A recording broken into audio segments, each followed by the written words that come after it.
program features live coverage of an African safari and may include animal kills and carcasses. Viewer discretion is advised.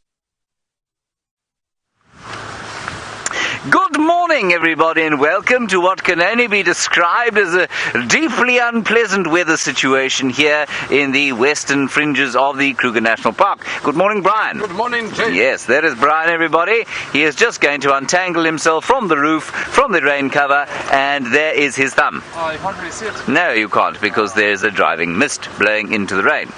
And this is Safari Live, sorry. Ready.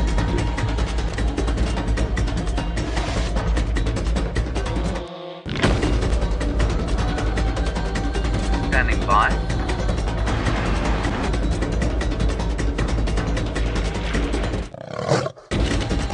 Five, 4, 3, 2, 1. You are live, you are live. Right, I was supposed to make a very short introduction. I of course forgot to do that, and so that is why you got a long waffly introduction from me, and here we are. Now, we are going to go along and see, rather sadly, if we can find the lion cub who had the broken back yesterday. I'm not sure if it made it through the night, so I do warn you, we may or may not be able to get in there. I'm not sure. We'll try and see what we can see. In the meantime, the good news is Taylor is back out on drive. We both have rain covers and rain roofs on, which means that even though it will probably rain for much of the morning, we should be able to maintain the drive, which will be the first time in forever that we've managed to do that in rain. So that's very good. The original design, of course, should probably be credited to Mr. Scott Dyson, that great engineer and designer of things. He came up with the sort of Flintstone version of what we have now. Connor perfected it, and with any luck, we'll be able to maintain the drive for the duration of the morning. Now, you must talk to us, please. Hashtag Safari Live, questions at WildEarthTV. Share us your thoughts and questions and comments. I will just say, though, that as we go and try and make our way into this place where the lion cub was, just bear in mind that I'm happy to have discussions about human interference in the wild and that sort of thing, but please understand that we as Wild Earth support the Sai Sands policy of non-interference when it comes to this sort of thing, and we also are powerless to do anything about it. We're here as tenants, guests on the land, and so please just understand that in the context of any discussions that you would like to have about the lion cub and any kind of human interference, which I think the topic is a very interesting one, but we A, support the Sai Sands policy, and B, we are powerless to do anything regardless. There's a giraffe, Brian. It's our first animal of the day. Hooray! Yes. Of course, we will have to be virtually underneath it to see it, on account of the fact that it is hiding in a cloud, which is now sitting upon us. Now, I'm just going to look for some tracks here. That's interesting. Human tracks on the ground. I think that is from the very speedy walking that Stefan and David engaged in yesterday evening. Let's have a quick look at this giraffe, and then we'll try and make our way down to where that cub was. The difficulty is, of course, that this roof is going to make it quite hard for us to get in there. The roof has to be on, otherwise Brian's camera will get wet. So will Brian, of course. And Brian is made of sugar, and we don't want him to melt, do we, Brian? No. So sweet, so sugary. That is our first animal. Now, I need to park like that, I think, so that you don't get the pole in the way. Is that correct? Yes. There we are.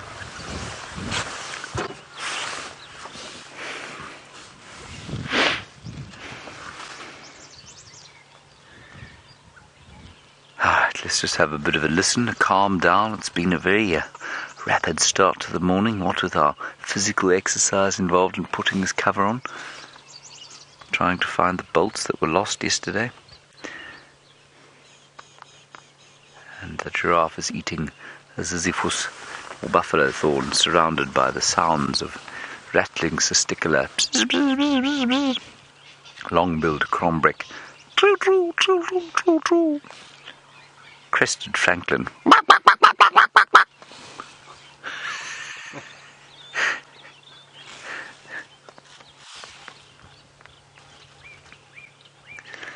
Right, let's go from this wet, very tall, Brian-like animal across to Taylor McCurdy and, well, scruffy and wet, colourful bird.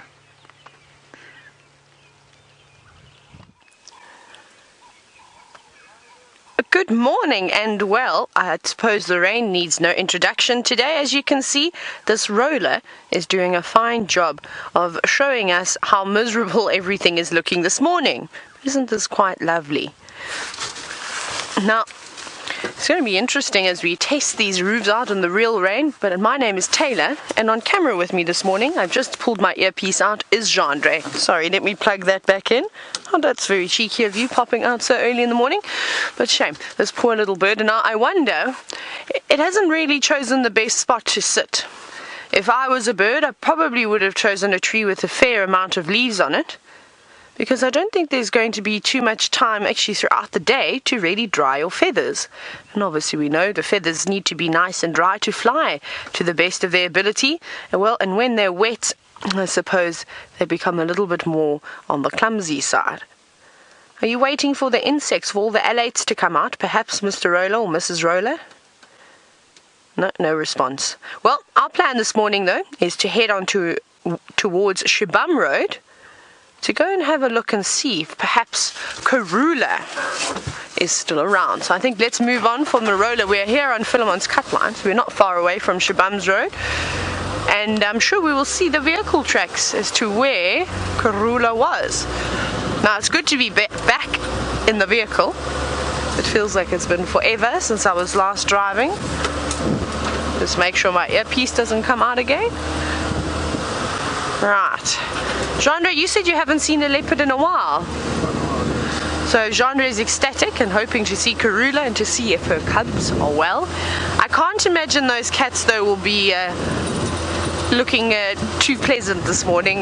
We've had a substantial amount of rain, but luckily it hasn't been a huge downpour all at once. It's just come through quite nicely, a nice slow soaking rain. You're going to see Xongile is going to continuously wipe the camera lens.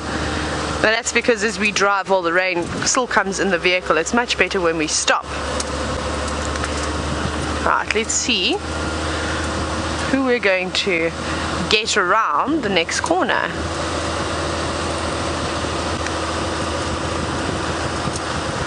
Now, we're quite happy if it does rain, that it rains like it is at the moment.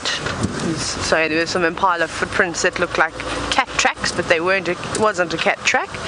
And the reason why, and I've spoken about it before, is because when we get these sort of flash showers of rain, it really does destroy not just the roads, but it removes all the topsoil off of anywhere really, and creates a lot of erosion. And we try and put implements to try and stop things like that. So from the gabions and the crossings, which we make out of rocks, and we cover them with mesh, we put them up against the walls to try and help with a bit of support. And then of course we've got these big bolsters on the road with the mitre drains going off to the side to try and so that the rain doesn't of course sit on the road. But only so much can be done. Now, I don't know where Karula was, so we'll have to just take this road very slowly, and we'll see if we can see her or any footprints. And remember, we are on a live safari, so I'd love to hear from you, or perhaps you could help me. Maybe you could tell me what Karula killed, because I can't seem to remember what Brent or anybody said what she did take down. But it'd be nice to know, because I suspect that it's going to be eaten quite a bit, whatever it was. Let me quickly... No, wrong radio. Let me grab this one. Morning. I'm just making my way to try relocate on Karula and her cubs.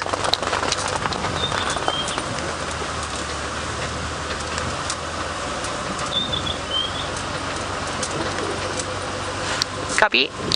There you go. Just letting Rex know what's happening. Now, I hope we haven't driven past her yet. Well, we'll see.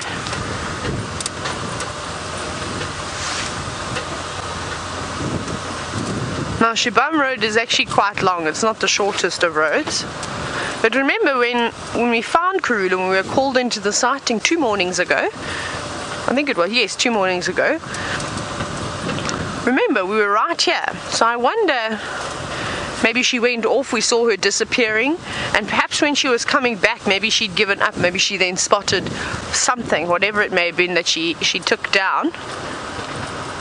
It'll be quite interesting. I do apologize because of all the moisture and the rain that we're getting on top of us. My earpiece is sliding around and doesn't quite want to stay in my ear this morning.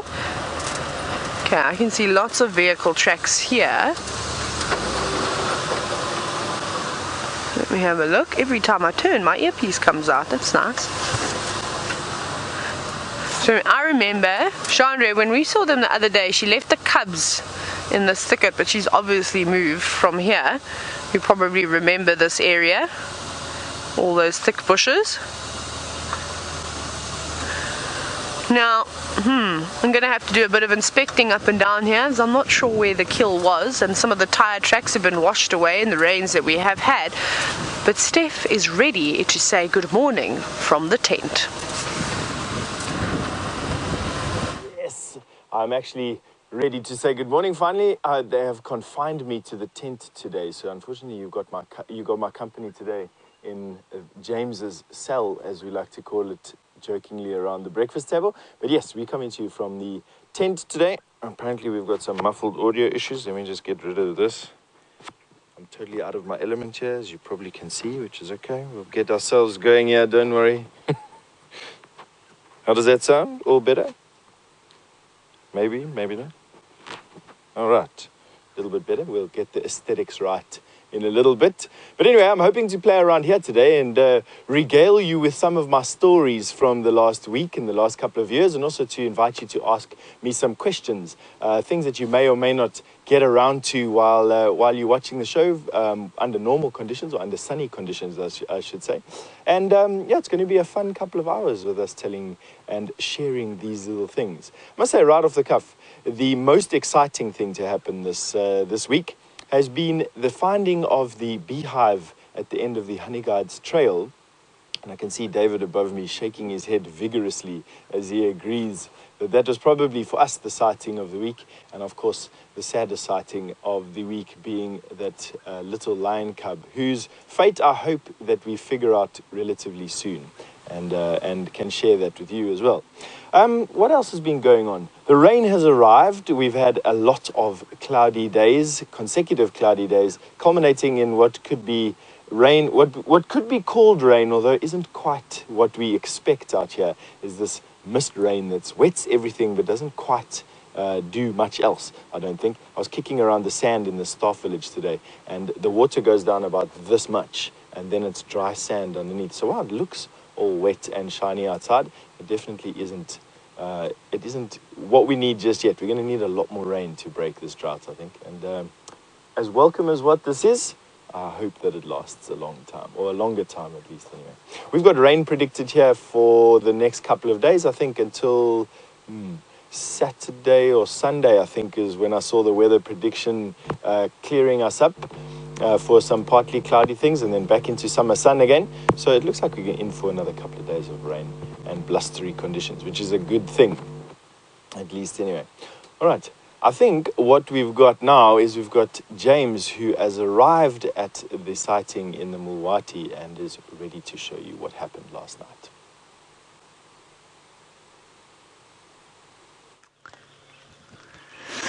Right, everybody, for those of you who do not wish to be distressed today, I would suggest that you go and make yourself a cup of coffee or pour yourself a drink. We have found the cub. It is still alive. So we're going to have a quick look at it, and then we're going to leave. There's the hapless little fellow. And breathing now very laboured. And I don't think it's long for this world. It's just quite a sort of interesting testimony, I think, to the lack of scavengers in this area, that it's still alive and that nothing has come through here. And just, you know, the hyenas normally would have passed through this area probably 3 or 4 times a night, and nothing has come past here, obviously. And interestingly also, of course, one of the things that often happens is that a lion pride will eat one of the cubs that dies, and in this case they've just kind of left it. And this is the harshness of lion society. It's the harshness of the wilderness, and it's the harshness of the world, I suppose. You take with the good with the bad. It's very distressing, and I understand that many of you are feeling very distressed by this. I certainly am, so is Brian. And we're just going to leave this little fellow to pass on eventually. I wish he would do it quickly, but of course it's not really up to him. So from the sort of extinguishing of a life, we're going to reverse, or in fact I'm just going to ask Brian to turn around if you can. Up there in a tree, new life, and there's a leopard orchid there that's just flowered. There we are. So, great contrast in emotion. We've got the beauty of the Christmas flower, I like to call it. Normally they sort of flower around Christmas time. Beautiful leopard orchid, lovely smell. And then the very great sadness, of course, of this little cub who's not long for this world.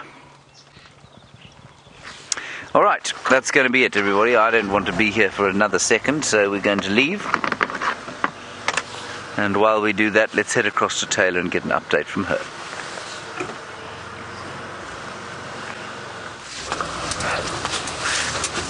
We are looking for the leopards.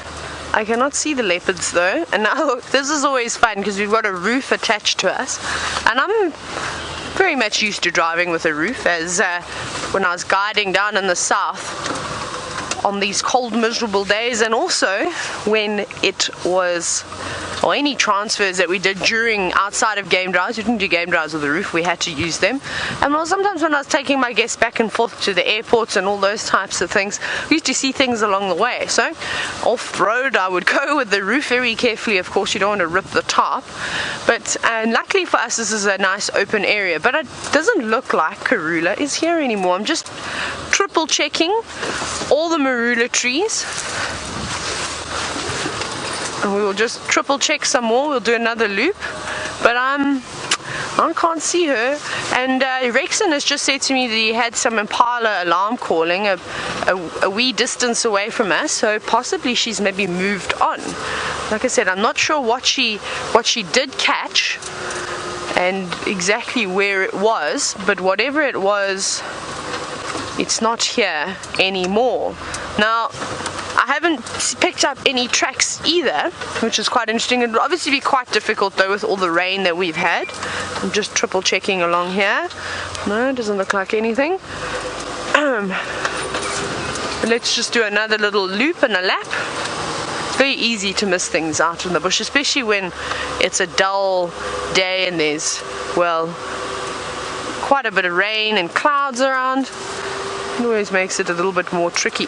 But they wouldn't have had to have gone too far for water, because we have a mud wallow here that would have easily provided some moisture for them to drink. So that would have been quite close by. But the road that we're on is quite clayey, so it's not nice and soft and sand that if she does walk you would see those footprints. It seems as though the ground is quite hard. Right. So if she's not here, we'll probably go across and help Rexon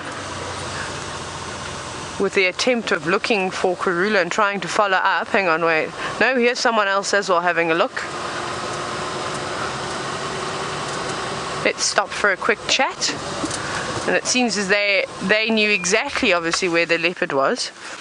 But they haven't stopped either, so that's not good news for us. Yeah. So here's Aubrey. Hi, Aubrey. Okay, so Aubrey's going to check Gary Main. Maybe what we should do, we'll let him go because he's got a tracker in front. So it'll be much easier if Aubrey jumps in front of us, because his trackers, that's his job. He's trained really well to pick up on the footprints. Hello, hello. Are you going to check all the way west, or are you going to go east? I'll go up then if you want to go down. There we go. We'll split it like that. There we go. Work as a team, which often is the best way to try and find animals. I do want to show you. Look at this. I'm going to just park the vehicle. Look at the, is that a better angle? Yes, that's alright. Look at the mushrooms that have now popped up overnight. Isn't that wonderful? Now, you're probably wondering, can you eat something like that? I'm not sure.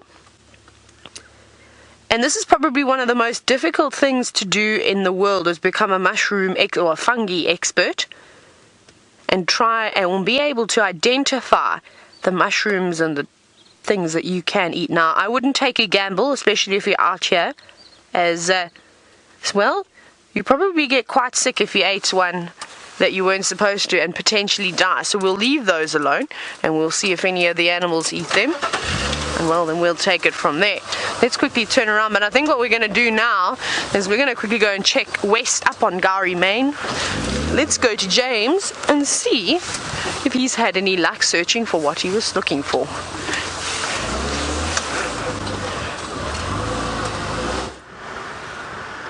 Right, we've left that area. We're now going to see if we can find the rest of the pride. We'll pop up to where they were yesterday.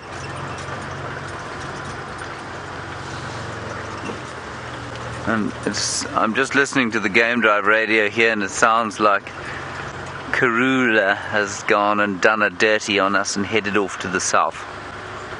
Anyway, that is the way it goes.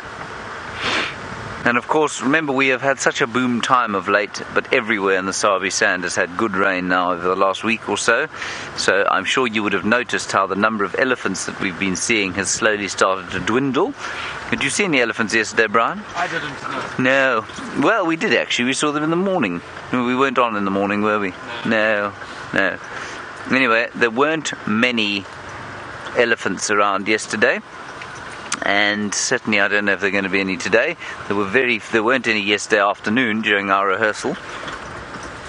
So they've all moved off. I think you'll find we've had 4 or 5 herds of wildebeest around here. I think they've probably headed off as well, some of them.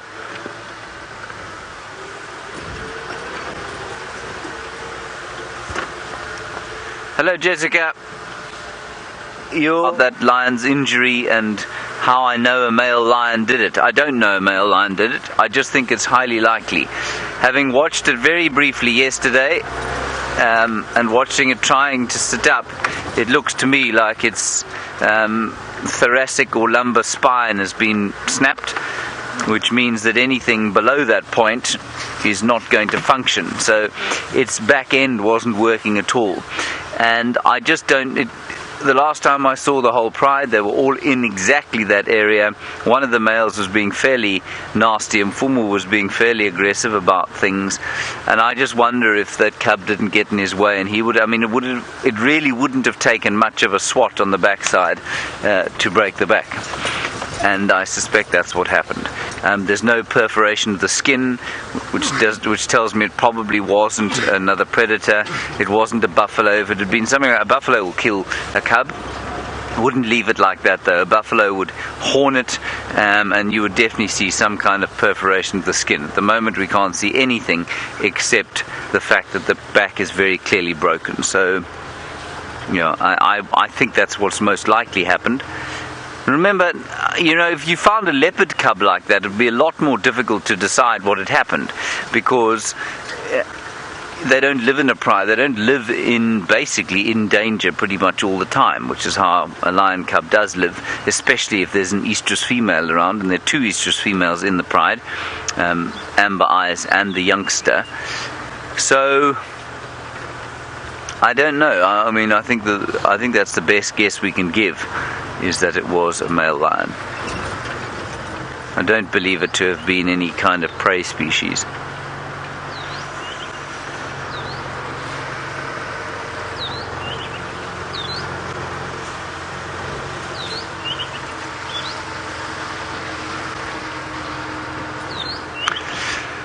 Maggie, in Western Australia, we were wondering if it wouldn't be possible for one of the guides or the Sabi Sand to euthanize the cub. Yes, it would be. Would it help? It might put the cub out of its suffering, but then we are interfering, aren't we? Look, I personally don't think it would be a bad idea. I'm not convinced that it's the best idea. You just never know with these things. I mean, maybe, this is about a 1% chance. Maybe the back isn't broken. Maybe it's just in a severe spasm and the cub is unable to stand, and that will rectify itself over the course of 48 hours. And if the cub doesn't get eaten by something in that time, then maybe it will stand up and move again. I don't know. I think it's highly unlikely. In fact, I would say it's probably about 98% unlikely. But who knows? And certainly, remember, I'm constantly taken back to the incident where we had one of those cubs at the buffalo kill just off Hyena Road at the end of July, beginning of August. And guides from all over the place, including Wild Earth, were saying, well, that cub's going to die. Its pelvis is broken, its back's broken, its femur's broken, its ankle's broken, its knee's broken. Very clearly it's going to die shortly. Wail, doom, gnashing of teeth. 2 days later it was absolutely fine. We don't know, you see. And we had these exact same discussions when that thing happened. Discussions of, shouldn't we take it out? Shouldn't we fix it? Shouldn't we euthanize it? Why should we want it to suffer? And I think it's still with the pride now, unless that's the very unlucky one there, but I don't think it is. So we just don't know what's going on. We haven't examined it. We don't know if the back's broken. I'm 90% sure it is, but I think it's best just to let things go. I said to Brian as we left there, I said, wouldn't it just be easier to walk over there and quickly end it? And Brian said, no, not a good idea.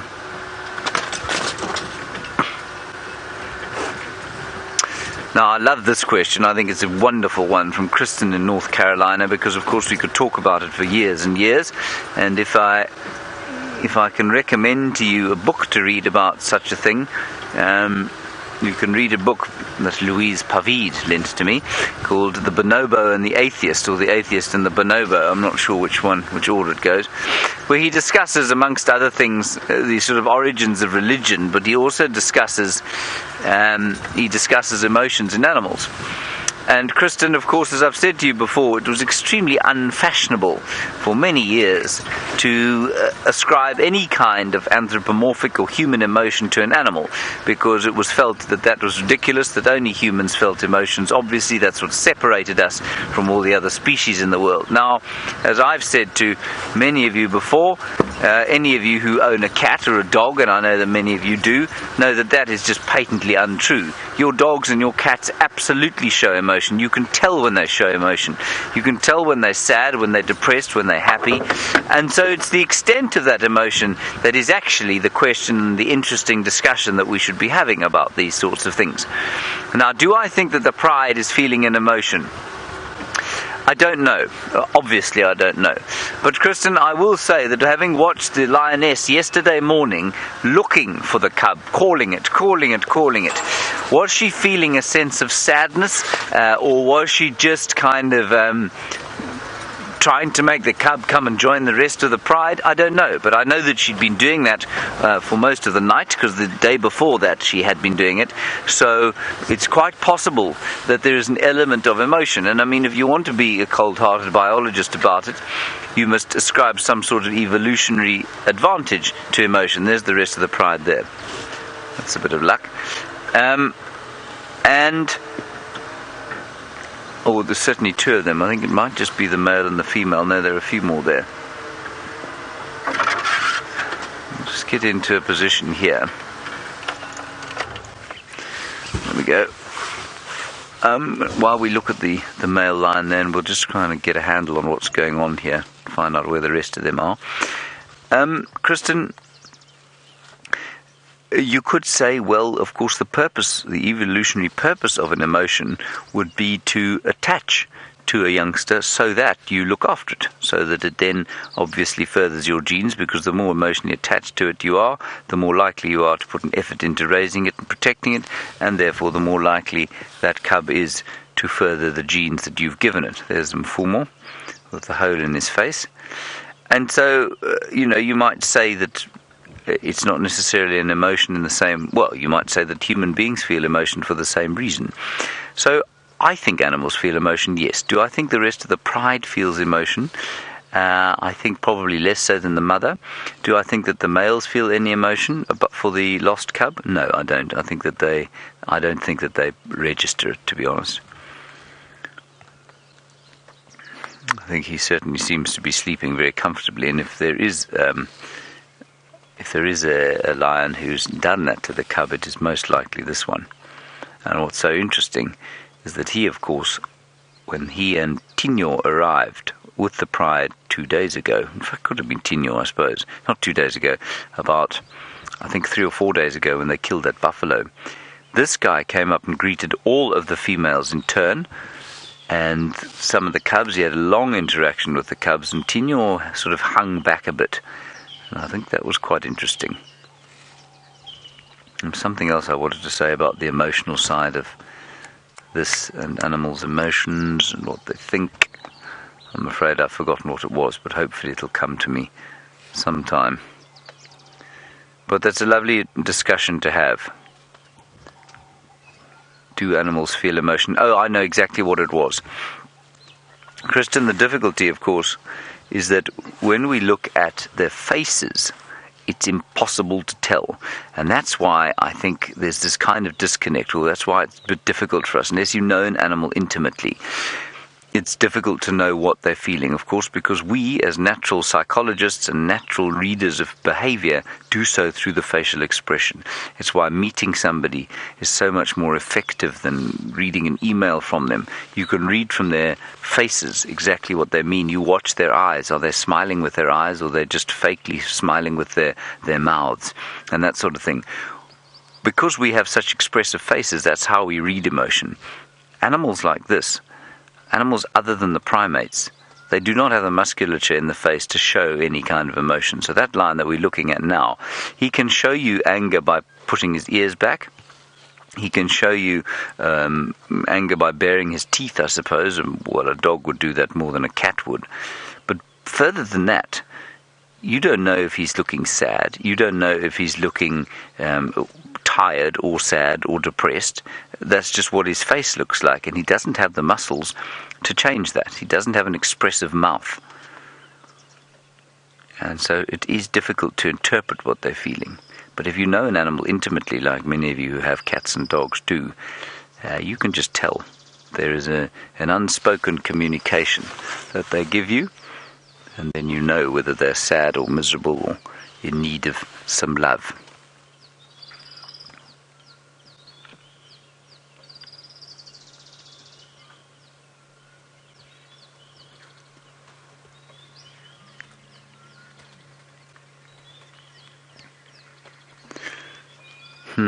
John, great question from you.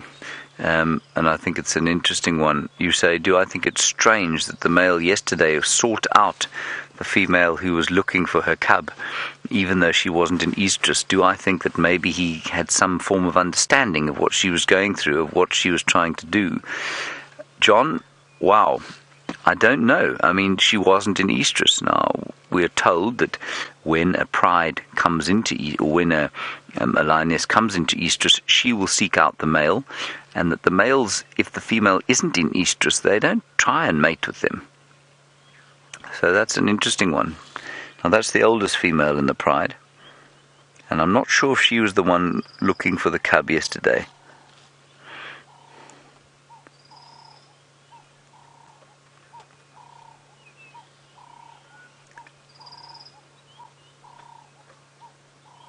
It is very interesting. She's having a bit of a scratch.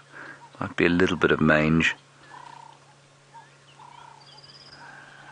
That is a lovely picture though, isn't it?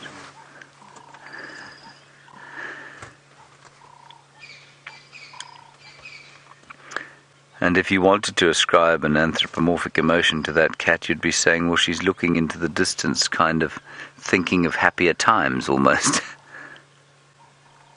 She almost looks nostalgic, doesn't she? Which, of course, is nonsense, because we feel nostalgic for that cub, and now we're just simply ascribing an emotion to her, which may or may not be true.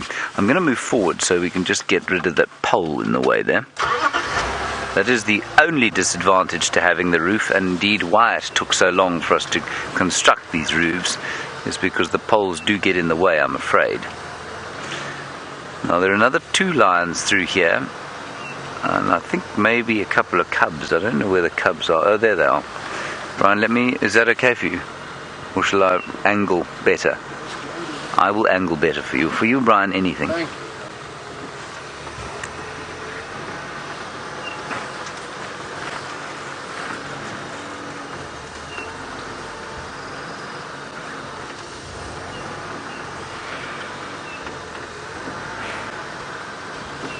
How's that? Hopeless.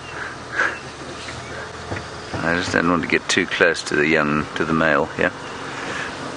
He's looking a little bit irritated, but he's okay now. There we go. The cubs are through there. All very cold. Now, do I think that they are affected by the loss of a sort of litter mate? Who knows? Who knows? Let's try and what is their human equivalent? I mean, they are now 5.5 months. Beginning, I think, middle of June, the first bunch were born. We'll call ourselves at the middle of November now. August, September, October, November. So they're 5 months old. The oldest ones, and the youngest ones 4.5 months or 4 months old. And well, we need to ask ourselves, that would be the kind of equivalent. I suppose a 1-year-old lion would be like just before puberty, say a 10-year-old human being, so half a year old, say a 5-year-old human being. Would a 5-year-old recognize the loss of a sibling? Absolutely. Would it feel an acute sense of pain and sadness? Absolutely it would. Would, therefore, these lions feel the same? I don't know. One can't help but think, especially in inclement, depressing weather like this, that perhaps they do. Perhaps there's a sense of where's Johnny?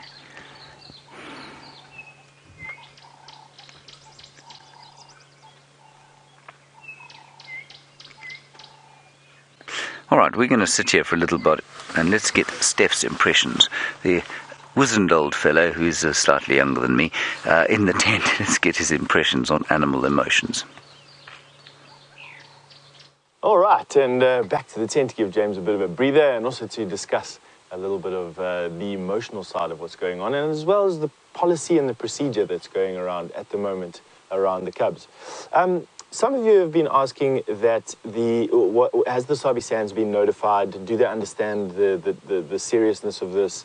And what's being done about it? I can say that the Sabi Sands have absolutely been notified about what's going on through a reporting structure that we have down here on the ground. They know what's going on, and we're just waiting for sort of an official answer. But I would expect that it's going to be something along these lines, only because they treat most animals here the same.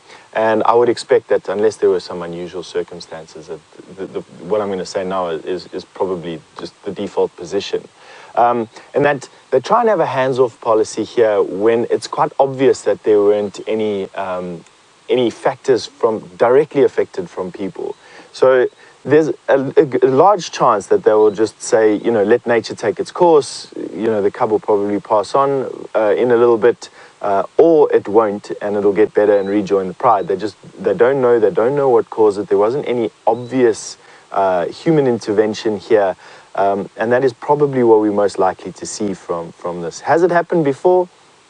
Many hundreds, possibly even many thousands of times, ranging across the board from, I've personally seen deformed elephant here with deformed hips and deformed back legs. I've seen many hundreds of cubs pass on in the last 17 years or so of working in the Sabi Sands. And the Sabi Sand has always had that same policy that let nature take its course unless there was an obvious human interaction that caused this injury, and they take it from there. Of course, these things are reviewed year by year and case by case, so there is a chance that an intervention will happen, but it's up to them to decide, and they definitely do know what's going on and where it is, and Djuma understands where it is, Wild Earth understand where we are, and what our place is over here and what we do. So that's basically what we're waiting to hear from today, and possibly even in tomorrow. Although from the looks of that little cub, doesn't look like he's going to be lasting much longer. But then, as James was saying, these things are difficult to judge, and there's every chance that that something else happens, and something miraculous happens. These things do happen. All right. Now, I was just wanting to comment a little bit more on James's discussion, which was very interesting, about human emotions, and how we can sometimes put these emotions onto our pets, and how there's an obvious connection between that. I mean, if you think about your own pets, as James was saying, your own cats and dogs, but even things like birds, hamsters, rats, snakes, all the variety of pets that we have out there, everyone has a connection. And I personally feel that it's because a large portion of our brain, a large portion of how we judge reaction is based on facial expressions. We have a lot of brain power that is dedicated to specifically looking at faces, and because of that, we've developed this, I would say, almost an oversensitivity towards this type of thing, and we're very perceptive with subtle changes in a face. So what we perceive to be at least a smile or a gesture, quite often is maybe subdued for that animal. They don't have that wide range of very deep emotion like we do, I believe anyway, but there definitely is emotion there. There definitely is a connection that we are perceptive to, not necessarily reciprocated though. So it's not necessarily that the animal can perceive how we are, except for, I believe, when we go and have a look at these animals, when you go and have a look at the physiology of these animals, they have a way of communicating with one another that is based on posture, that is based on facial expression, that's based on small sounds. They don't have a spoken language like we do. Well, at least none that we know of just yet, I suppose. And these animals do communicate very effectively. You will see, just talking about lions and containing this, or keeping the thread going of lions and cubs, quite often lion cubs will just get up and follow their mother when their moms leave. But equally so, sometimes mom leaves and the cubs just stay put. Leopard are exactly the same. Sometimes the cubs go with, sometimes they stay put. If you walk into lion, if you bump into them in the bush, quite often the cubs will follow one female. Who decides who goes with which mother, or with which lioness? It's all done through these subtle it's body language. It's all done through subtleties that I suppose if we studied a particular pride or a particular individual for long enough, we could maybe pick up on this. But I think it's all sort of highlighted by these coat patterns. When you go back to the lions in a little bit, have a look at those black lips that the lions have. They've got a black nose. Their eyes are uniformly colored except for the black pupil. Their gums are very pink. Their teeth are very white. And all of these, inside of their ears are rimmed. You can see the ear itself is not camouflaged. It's not meant to break the outside pattern. And I think that if you just watch them for long enough, you'll see that all of those subtleties start to play. Now, whether or not they are sensitive to it as what we are is the question, I think, of the day for me. I'm going to contradict myself now and say that I don't think that their perception of our range of emotion is high as ours. I'm going to say that. I'm going to say that there's subtleties that we have yet to understand. I think that they have got a very effective communication using body language and facial expression, and I think that we have yet to understand exactly what that means. I think that's what I want to say about that. That's what I believe anyway. Wow, now to talk about the weather again, because that's really what's ruling my life and keeping me inside this tent. It looks like it's still carrying on raining. The clouds, now that the sun is up, we would have expected the long wave radiation that is being radiated from the sun off of the ground back onto the clouds would have lifted this cloud layer a little bit if it wasn't that thick, but it looks like it is a thick band of cloud. And I think when I'm on my own again here just now, I'm going to just realize go onto some website over here and realize just how big a band of cloud it is. I know it's associated to a cold front that has just passed along the eastern borders of our country. And generally speaking, at this time of year, cold fronts do bring a little bit of rain. It's because they suck a bunch of moisture off of the ocean and dump it over the country, which is a good thing.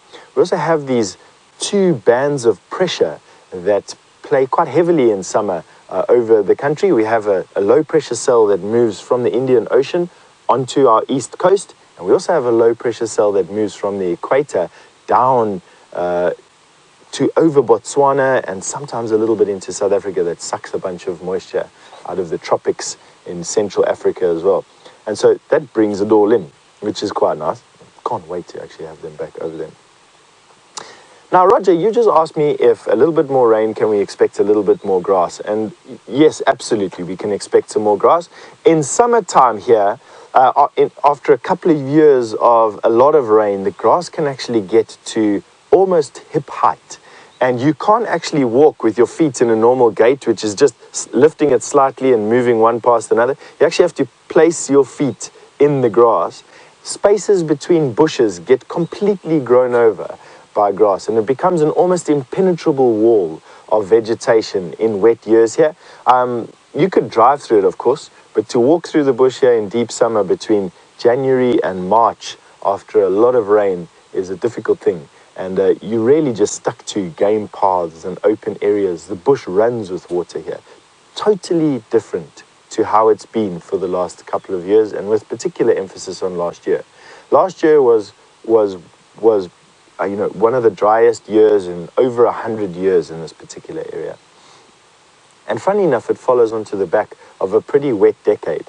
From 2000, the year 2000, all the way to the year 2009, there was a lot of water in the Kruger National Park. On average, the Kruger Park gets between 200 mils, which is about this much, and 450 mils, which is about that much. In really, really wet years, we'll have double that. So we'll have 1.5 meters of rain, which, let me just see that I'm not going. 1.5 meters is probably from the floor to my hand, whereas the normal rainfall is that much. And that gives you an idea of the difference. Last year, we had half of that. We had 150 millimeters of rain last year. That was that much, which is nothing. But what I am hoping for, at least anyway, is this year that we have a normal rainfall. So if we don't have an excessive rain, which will wash all the sand away and all the seeds and everything away, we're just looking for normal rainfall, about 400 mils of rain. That's about that much. That's what we're looking for this year. I suppose time will tell. Anyway, we're going to be going back over to James and those lions that are lying up in the rain. Now, everybody, I just wanted to say, as this lion gets up, that's not a lioness, you see it's got a mane, Brian. I wanted to add to what Stef was saying there about non-verbal communication. Of course, that's exactly how these animals do it. And so I'm sure they do express some kind of information to each other non-verbally. And as he said, we have no idea what they're saying to each other. And as you look at that face, the only bits of expression that we read are the ears, and they're very clear to us. And I think that's probably A, because we do own domestic animals, and B, because we are somewhere deep in our genetic memory that ears forward posture of any animal indicates comfort, the ears back indicates threat, and so we're immediately on guard when an animal starts to put its ears back like that. So what's happened since you've been here? There's been huge action, everybody. That lion got up and moved 10 meters, 30 feet. Yes, that is right, 30 feet to where it now sits. And what it's doing is going to go to sleep there now. And I think it got up just to go and have a bit of a smell, because it looks to me like all 5 lionesses are here. And I think one of them is definitely an estrus, and perhaps he's looking to see if he can't mate. Now, on that subject, Amber Eyes, of course, has been sort of coming in and out of estrus for, I don't know, it seems to me like months. But she has failed so far as we can tell, to conceive. I don't know if she's here.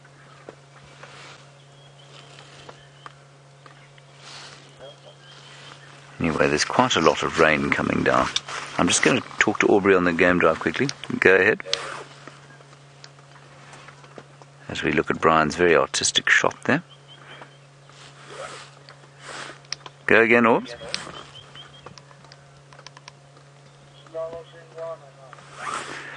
Hi swi lava ngopfu.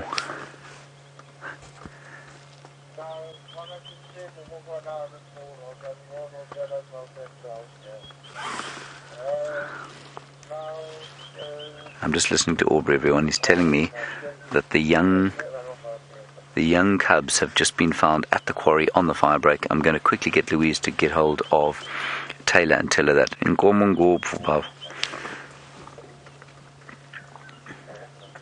Let's just quickly, Louise, can you quickly get hold of Taylor? All right, where should we go to the Leopards, or do you want Taylor to go? I just don't know where Taylor is, everybody.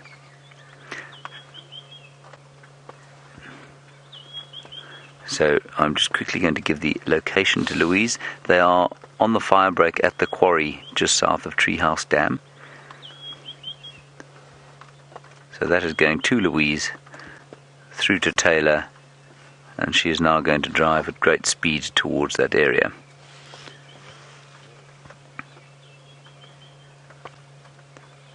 I think we'll spend another sort of 10 or 15 minutes here, everybody, and then I think we'll press on and see what else we can see. That lion looked up because Brian's tent is flapping a little bit. I'm going to quickly tie Brian's tent in place. There you are. Thank you. Oh, now here's a lovely question here. Zoe, we're talking about emotions, human emotions and animal emotions, and you say, have I ever noticed jealousy amongst any animals? Absolutely I have, and certainly amongst, I've seen it with dogs and cats.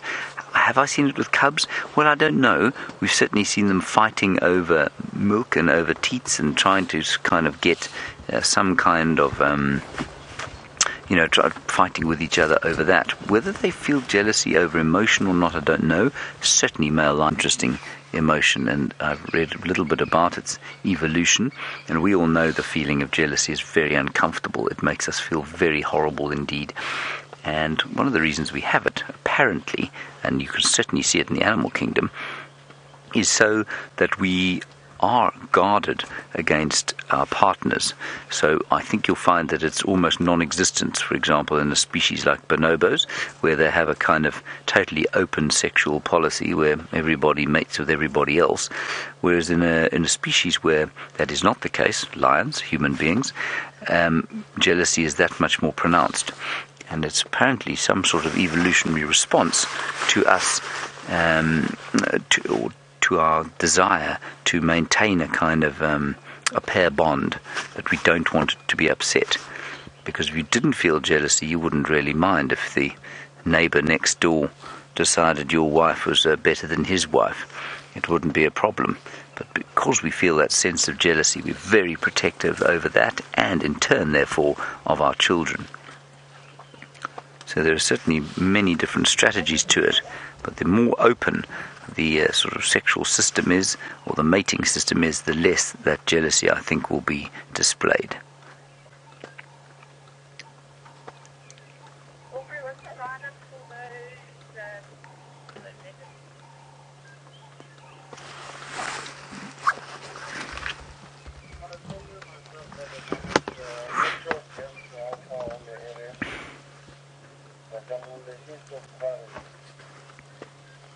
Sorry, Lou, you're going to have to go again with that.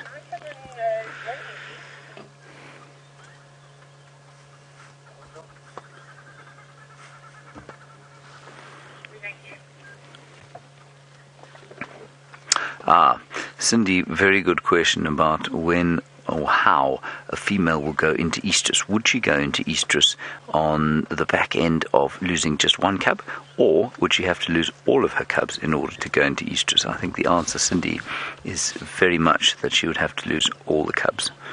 I don't think it would be just one. I think it would be all of them, because, of course, if she came into estrus now, let's say this female who's lost her cub or is about to lose her cub came into estrus now, it would be pointless for her to come into estrus again, because it would mean that she'd stop caring for the other two cubs. Resources would be diverted to new cubs, and that would be obviously disastrous for the ones that are living still. So no, they would only come into estrus once all of them were dead.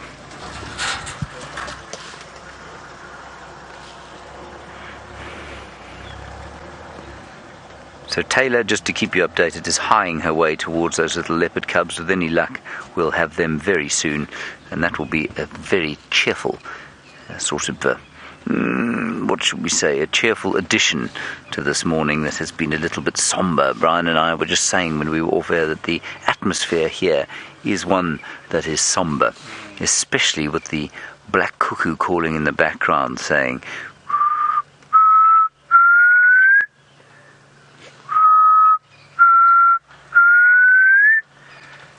I'm so sad.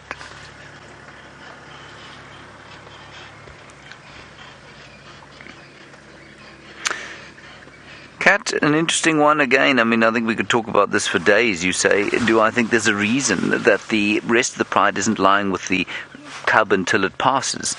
The reason is that it gives them no advantage at all. It gives them absolutely zero advantage to be there, lying in a place they have for a long time. They came hunting here, they brought the rest of the pride. That cub couldn't keep up. I don't know that I'm pretty sure there isn't a cognizant acknowledgement that the cub is going to die and therefore they should leave it. It's simply a pragmatic approach to, we have to move, we need to go hunting, so we're moving out of this area. We've been out of here for too long. Anybody who stays behind is going to get lost there. That's why. So when we go on to the emotional side of things, I think that there's definitely a disconnect between what is cognizant and what is simply an inherent emotional response. So while there might be an attitude of somberness here, there's no, for an animal to spend time with comforting a companion that's going to die, it implies almost some kind of appreciation of death and what it means.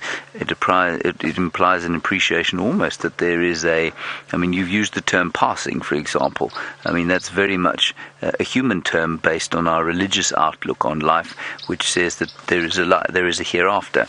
I don't think these animals think like that at all. The closer you get to primates, or the closer you get to human beings through the primates, then the more you see that kind of thing. And apparently with the chimpanzees, they will absolutely go and be around an animal that's about to die. Now, what evolutionary advantage does that confer? Well, what it does is it confers some kind of social bond to the whole troop. Is there any disadvantage to doing it? No, probably not. Is there a disadvantage to them doing it? Absolutely. They don't eat. They're unable to move away from places where it could be dangerous for the other cubs, and so they will take the pragmatic approach and leave because there's nothing they can do for that cub. So it's an interesting one. That's why they don't stay with the cub. They have no appreciation, I don't believe, of, certainly not a hereafter. They definitely don't have an appreciation of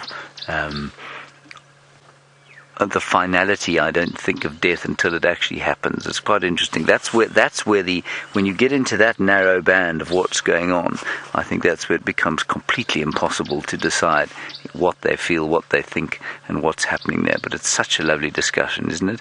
And I think it's very interesting, Kat, that we as human beings, of course, use the term passing. We're very reticent to say died, dead. We say things like they've passed on, they've passed away. Well, you might say they've popped their clogs if you particularly kicked the bucket. But those err to the other side, of course. Passing, passed on implies a sense of a hereafter, which, of course, I don't think that there is an appreciation of in something like the Nkuhuma pride. Wonderful discussion, everyone. Thank you. Fascinating indeed. All right, we're going to, I think, probably move on from here in the next 5 minutes, unless there is some burning desire from the general populace that we should stay here watching these flat kitties. Might come back and see them a little bit later. So let's spend another 5 minutes here, and then we'll push on and see what else we can find.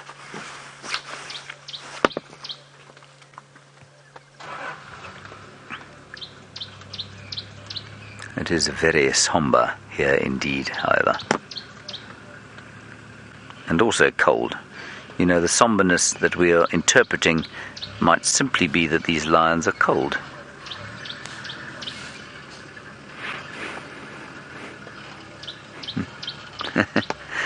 And Turtle, yeah, I have to agree with you in some ways. You say it's somber because we're feeling somber about things. We've had an emotional time at the last few days. And you say if we were happy, well, these lions would still be lying here. But instead of talking about the somberness and sadness and the emotion of the situation, we'd be saying, ooh, look, they look so miserable because it's cold and it's wet and it's rainy. And they're behaving just like cats. And we certainly wouldn't be ascribing all sorts of emotions to them as we are now. It's a very good point. Thank you, Turtle. Brian, I just must say at this stage, is extremely comfortable. He's got himself very nicely in his tent, and the southeast wind is having no effect on him at all. So we'll sit here until Taylor gets to the leopards, and then I think we'll press on.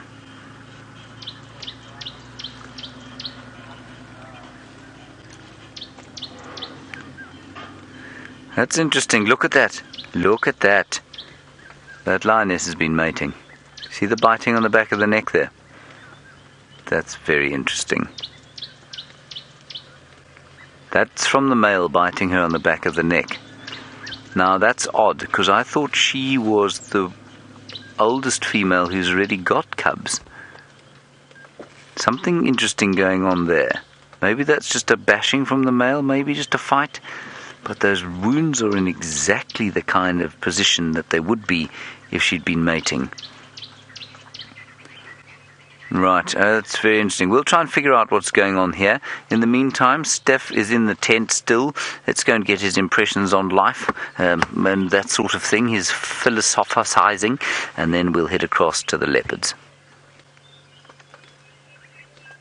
I'd like to offer a different opinion on what those marks were on the back of that lioness's neck. While they seem to be in the right place for that male to be biting over there, there's an alternative to that as well, and it looks like they have been grooming one another. Quite often lions lying close together will groom one another, and I've watched them pop ticks with their teeth, and in particular in easy to get to reach places on the back of the neck and on the flanks. Quite often they will groom each other. It's called allo grooming, and it's a way for them to strengthen bonds between one another, where two lioness or even two males will sit and groom one another, and that popping of the ticks creates a little splash of blood there, and that's what it could also be. I'm not discounting James's theory. I'm just offering another alternative there as to what it could possibly be. Without closer inspection, it is going to be difficult to see. I've got this interesting story. I was at home over the weekend, and myself and my son found this beetle, and he picked it up. This is called a steel beetle, and he got nipped on his finger by this particular mandible, and it's just such a nice thing. We were going for a walk. He's just developing the observation skills of a very interested young toddler, and is picking up everything, and of course learning with it that some things need to be picked up with some caution. And he instead of putting his finger down on it, so how you would normally pick up this beetle is you put your finger down on it, just like that, and then you pick it up with your two other fingers like this, and then you pick it up and you can have a look at it. He just picked it up and was holding it, and of course the steel beetle then bit him on the finger, much to his Definitely wasn't to his delight. He ended up roaring his disapproval at this beetle, and I think flung it into the bush higher than the trees around him. All right, now I know Taylor is busy rushing off to see if she can find those leopard cubs, and I think James is going to spend a little bit more time with those lions before moving on. What else could we expect around Djuma today? Yesterday on the walk was quite interesting. We bumped into a herd of elephant that had come from looked like they had come from the Manyeleti side, which lies off to the north of us. They were very, very skittish, and it was quite interesting to see their behavior. For the last couple of months, elephant have been relatively calm. We've bumped into a lot of elephant, many hundreds of elephant on walk in the last couple of months. But yesterday's elephant gave us a little bit of a, I don't know, an uneasy feeling. They were incredibly alert about what was going on in their surroundings. And literally, we just stepped on a branch. The wind was blowing from them to us. They couldn't have smelt us. We stepped on one branch. The matriarch lifted up her head. She looked straight into the bush where we were hiding. She didn't see us. We were very, very quiet. She then, without a sound, turned around and ran off in the other direction, followed by the rest of her herd. They just disappeared like smoke into the grass. And I can only think that these elephant are coming out of the Kruger National Park, where they don't necessarily see people as often as the elephants who frequent the Sai Sands and the other private game reserves that are attached to the national park. You see it sometimes with these elephant that come out of the national park. They just got this how do I say, this nervousness about them. They've got this anxiety about them. And I think it's because they can pick up on the activity, the human activity around here. And this particular matriarch was probably just making use of the grass that is coming up in this particular area.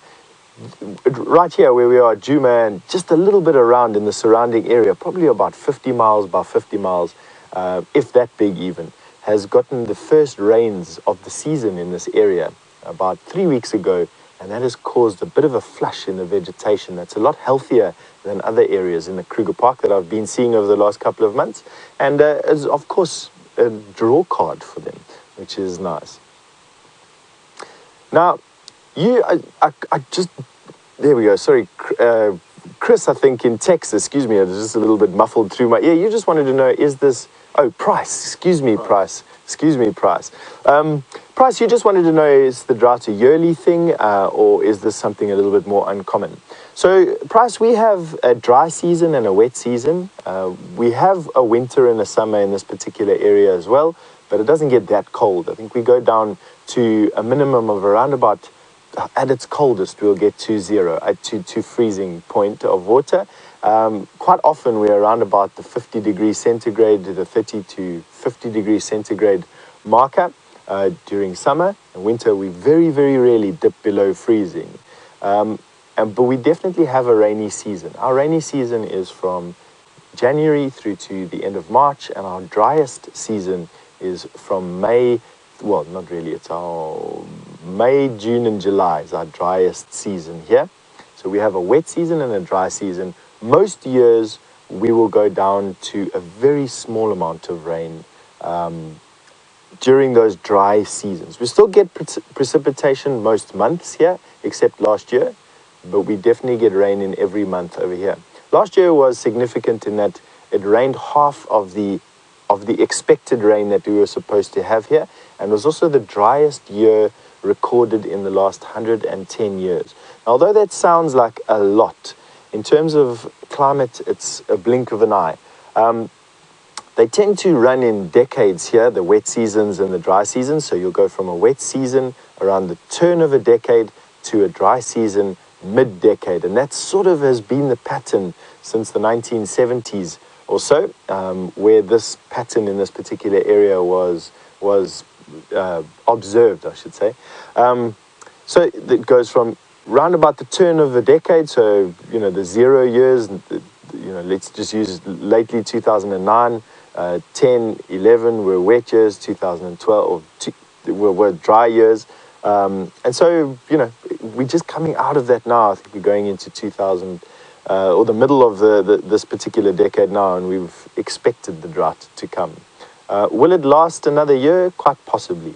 There's nothing that says that the droughts can't carry on here for successive years. And although last year was a particularly dry year and we're expecting a normal year of rain this year, Mother Nature will let us know at the end of the summer. We'll see what happens.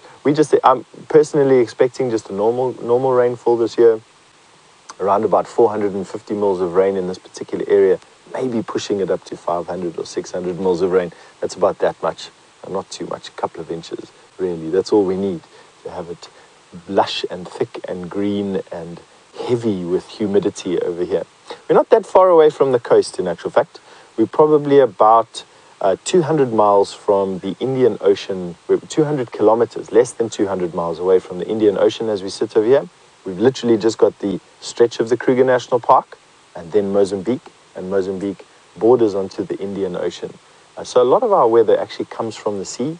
Some days, even when it rushes in over the land, you can actually imagine that you can smell sea salt or that sea breeze that you get too close to the sea.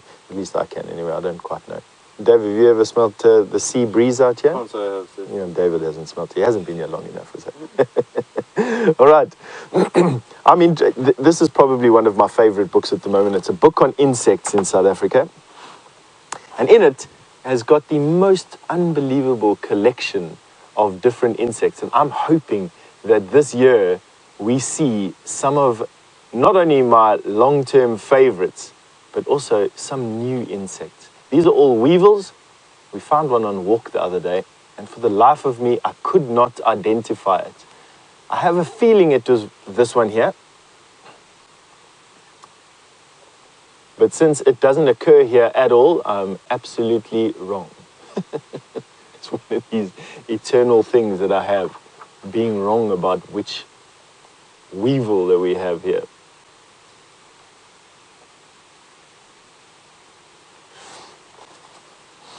Now, James, you've asked me, does the size of a spider have any relation to the amount of years, how old they get? That's an interesting question there, James. Let me just think about that for a bit. Yes, I would say yes. And I'm going to be using the example of the baboon spiders that we find in South Africa, or the tarantulas as they're commonly known around the world, or megalomorphs. You get some female megalomorph or baboon spider that live for up to 35 years in this particular area. And that's a long time for a spider. And they're big. They can get as big as my hand. Large, long-lived spiders. I would say that the smaller of the spiders, while they do live a long time, some species of spider get to 5 years quite easily. Most spiders, in actual fact, live longer than 5 years. I would say that absolutely the size of a spider has an influence on how long it can live. With the larger the spider and the more sedentary the spider, in other words, the more the spider just lives in one place and doesn't move around at all, and probably underground, the longer that spider will live. Now, Taylor has finally gotten to her destination. I don't quite know what she's found there, but I'm sure she's dying to tell you.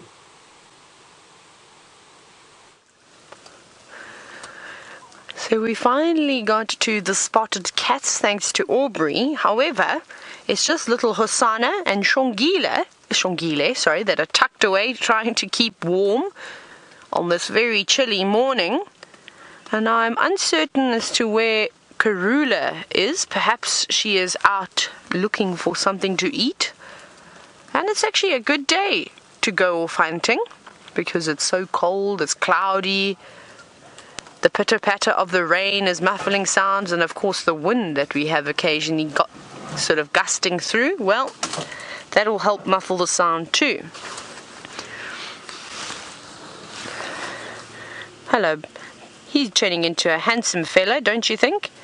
He's really looking lovely, but very miserable, wet, cold. I don't think hungry because they've had something to eat. Now I'm wondering I'm not sure if Karula took whatever she may have killed the other day up into the tree, or she had it on the ground. And I wonder if the reason that they left is because maybe a hyena came through and stole it, because that could have been a possibility. We know that happened the last time. Oh, can you hear the birds now alarming? And little Hosana responding, just keeping a close eye on the drongo that was shouting at them.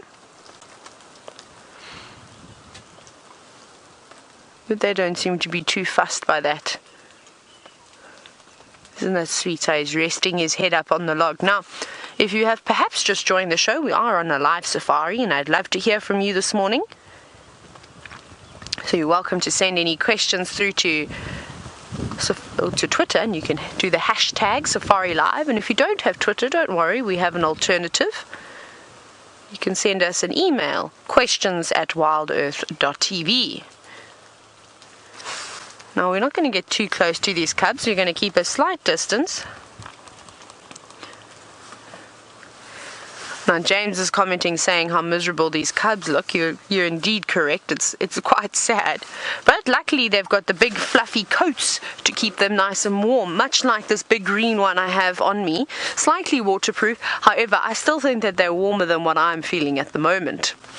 Now,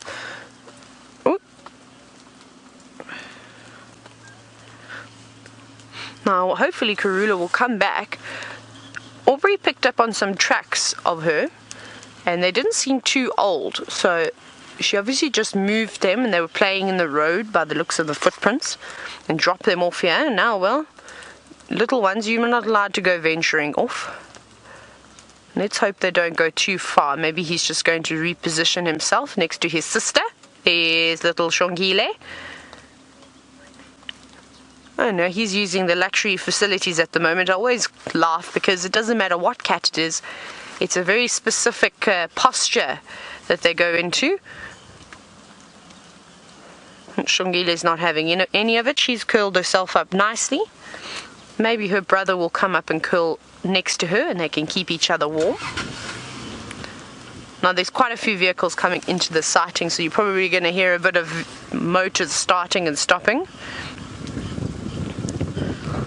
Now, Crystal, you were wondering why they don't snuggle. They may, but I suppose Hosana is now getting to that age where he doesn't need his sister anymore. He's quite happy to sort of venture out on himself. They do play together, of course, and they will snuggle, but for the moment, well, he's not interested. And I'm sure, though, Xongile would appreciate it if her brother came over and gave her a bit of a cuddle. As it's been raining like this since yesterday afternoon, it just started, I think, at about 5 o'clock. The clouds started coming over again, and the drizzle started. And like I said earlier, we didn't have like a torrential downpour. It's just been a hard drizzle pretty much the entire night. And it seems to be letting off a little bit, slightly brighter. But they have forecasted that we get a couple of inches of rain over the next few days. And that's because Johannesburg had a mighty storm about 2 nights ago, and it flooded quite a bit of the area in Johannesburg. And we suspect that it's that weather that's coming towards us very slowly. But let's hope that we keep the gradual rain, though, and we don't get a torrential downpour. That won't be fun for anyone. Especially not these cats that don't seem to enjoy the water as much as perhaps the lions or the cats of the Delta in Botswana. They're obviously much more equipped to the wet terrain. Hosana seems to be a little bit unsettled. I think he's probably done waiting around now, and looks like he's getting a bit impatient. He keeps looking over his shoulder, perhaps hoping to hear the row that Mom will give off to let them know that she has returned.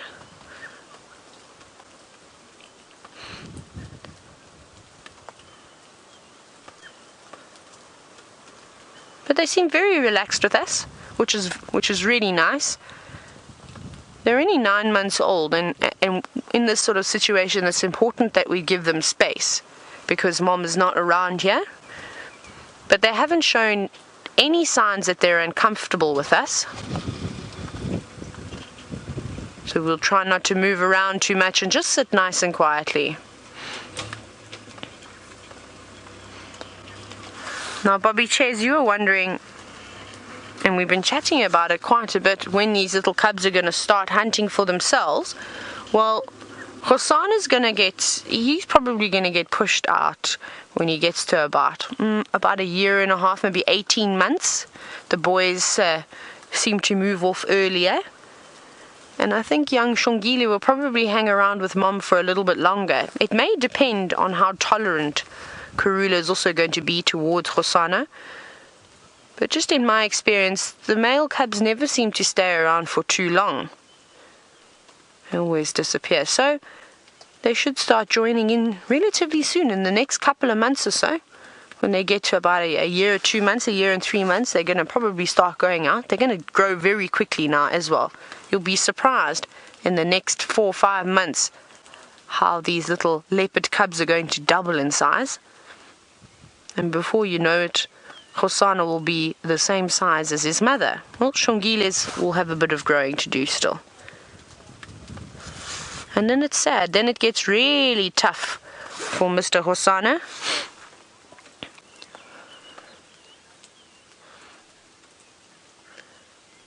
Now you can see that he's now given up on looking over his shoulder for mom and gone back to trying to keep warm. Now,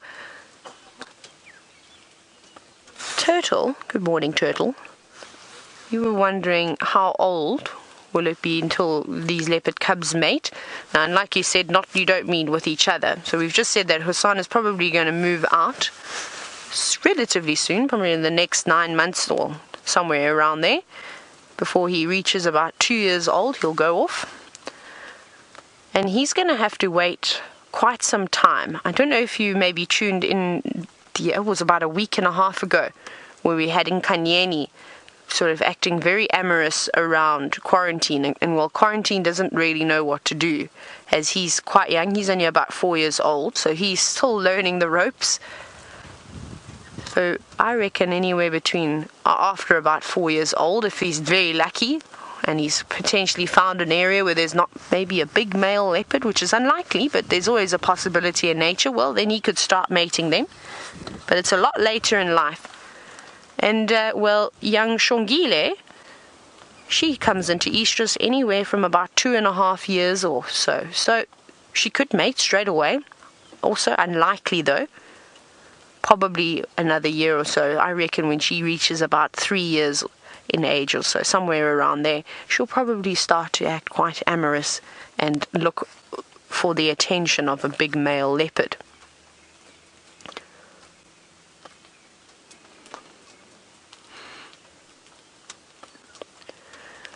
Hello, Clinton.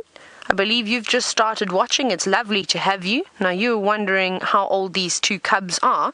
They are 9 months old.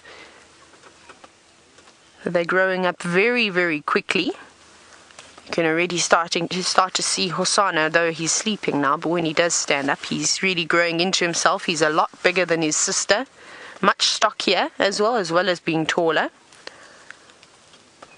And Xongile is still very slight. Now it's going to be really interesting to see where Hosana goes once he gets old enough and can go off on his own. I mean, I've seen a leopard cub at about a year and 2 months. A mother died and, well, it carried on and he survived and he's still going strong. I think he's probably might not be as big as what he should be because he hasn't had all the nutrients. But he used to catch tortoises and scrub hares and birds and eat all those types of things. But they can go off at quite a young age. But poor Hosana is going to have to find a gap somewhere. And I can only imagine the first few years of his solitary life will be spent in and amongst other male and other female leopards' territories, just trying to stay hidden, not draw too much attention to himself. Otherwise, he'll get himself into a lot of trouble. Especially, you wouldn't want him bumping into the Anderson male. That would not be a good time for him. So he may even move right out of this area. He may go into the Kruger National Park towards Cheetah Plainside. Maybe he goes through the southern sector of the Sai Sands, past Londolozi and Singita, all the way down to the Sabi River. And I remember I've seen Sandile down there, so we know that distance is not a challenge for leopards. They are able to cover huge amounts of ground in just a really short period of time. So it'll be interesting to see and follow. And this is the amazing thing, is that we are able to follow, and we'll see where he's going to end up one day. And that's thanks to the Panthera project that's done in this area, as well as through other parts of Africa, where we track the movements of these leopards. And of course, we don't have any GPS devices on them, in case you were wondering. It's really just by sight, and you learn the specific markings that a leopard has, from the spot pattern to the pearl necklace that they have on their chest, any scars or nicks out of the ears, or like Tingana, a smiley face on his shoulder that his sort of rosettes have formed, which is quite unique. And we're able to continue following them even if they move away, and keep getting updates as to how they're doing.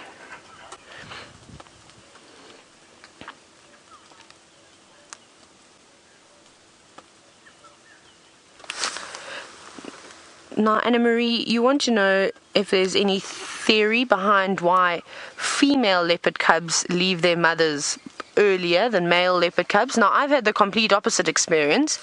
I've seen it where male leopard cubs actually leave before the females. And the reason for this is that the females will often actually chase another leopardess out of their territory to open up a territory next door to her own for her daughter. So that's quite typical. So typically you often see interactions between mom and daughter for much longer than you will see with a mother and her male cub. So I think it's the opposite. I've seen male leopards, like I said, leaving from about 1 year and 2 months, and in the odd case where the mother had died. But an average age, and this of course is just my opinion, is normally anywhere between 1 year and a year and a half and 1 year and 8 months. They usually move off and you'll start getting a bit distance, and the mothers usually start to act a little bit more aggressively towards the males. And I've seen a leopard cub, or a female, and her mother interacting right up until this one particular leopard was about 3 years old. They ate off the same carcass. She went off and she started developing her own territory, but they were still interacting every now and then. So I think, Anna Marie, I think maybe just if you swap it around, I don't think there's the theory then would be the female tends to stay with the mother the longest, just purely because she'll actually physically force another leopard out of the area to open up a potential territory right next door to hers for her daughter. And well, the boys, fortunately, they don't get any of that, any of those privileges, and they've got to go off on their own. And I think life for a leopard male is quite tough. We see it being tough for the male lions, but at least the male lions, and well, lions in general, are social, so they form coalitions. But when you're on your own, new to the world, not sure as to what's going on, always had mom bring you food, I think life must be quite daunting. And I've seen quite a few young male leopards coming through, sort of lost and not sure where to go.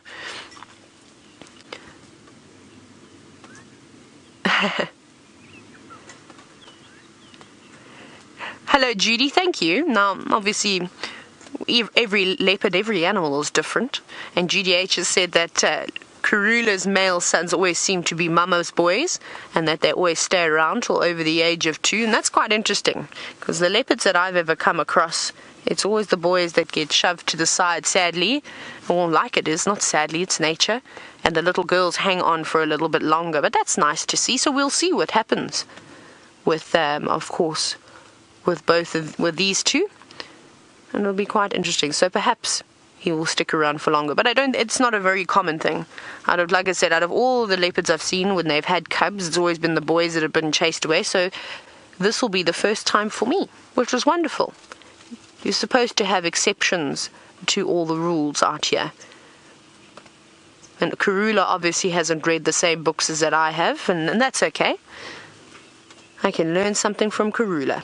Now, I hope she does make a return. Johnny, does it seem to you like the rain is stopping slightly? It actually is looking not so bad. Still horrible clouds in the sky, though. Now, I don't think we're going to be able to sit here for too long, I'm afraid. It's a very, very difficult spot where these cubs are sitting. And I know that There were quite a few guides who'll be quite excited to come and have a look at them, but I think we'll be able to stay here for a couple more minutes.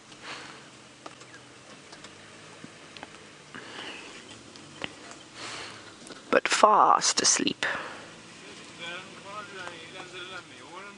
But still listening to what's going on around them. And as they sit here by themselves, and they have these little cat naps, they have to be quite vigilant. Not necessarily with their eyes, but they need to listen out to what's going on around them. Because if a male leopard or another leopardess comes through, even a hyena, they need to act very quickly and of course try and get away. Not even a carnivore. It could be a troop of baboons that would come through. We've seen it with Tundi. And well, then they're going to have to run very, very quickly and look for some shelter. Another unique marking that he's got on sort of the back of his neck, how there seems to be a lack of rosettes. Can you see that there? It's almost like a big creamy white patch. That's beautiful, actually. I don't think I've ever really seen that on a leopard before. That's a very distinctive marking, and quite a big rosette, how those spots have all sort of joined up. Very interesting. So there we go, and that's what we look at on these cats, and of course the leopards with the most beautiful coats out in the bush. You look for these unique markings. Quarantine has got the airstrip going down or the landing strip going down the back of his tail. Of course we know that Tingana's got that lovely smiley face. Karula's got the big wow, the W on her forehead. And these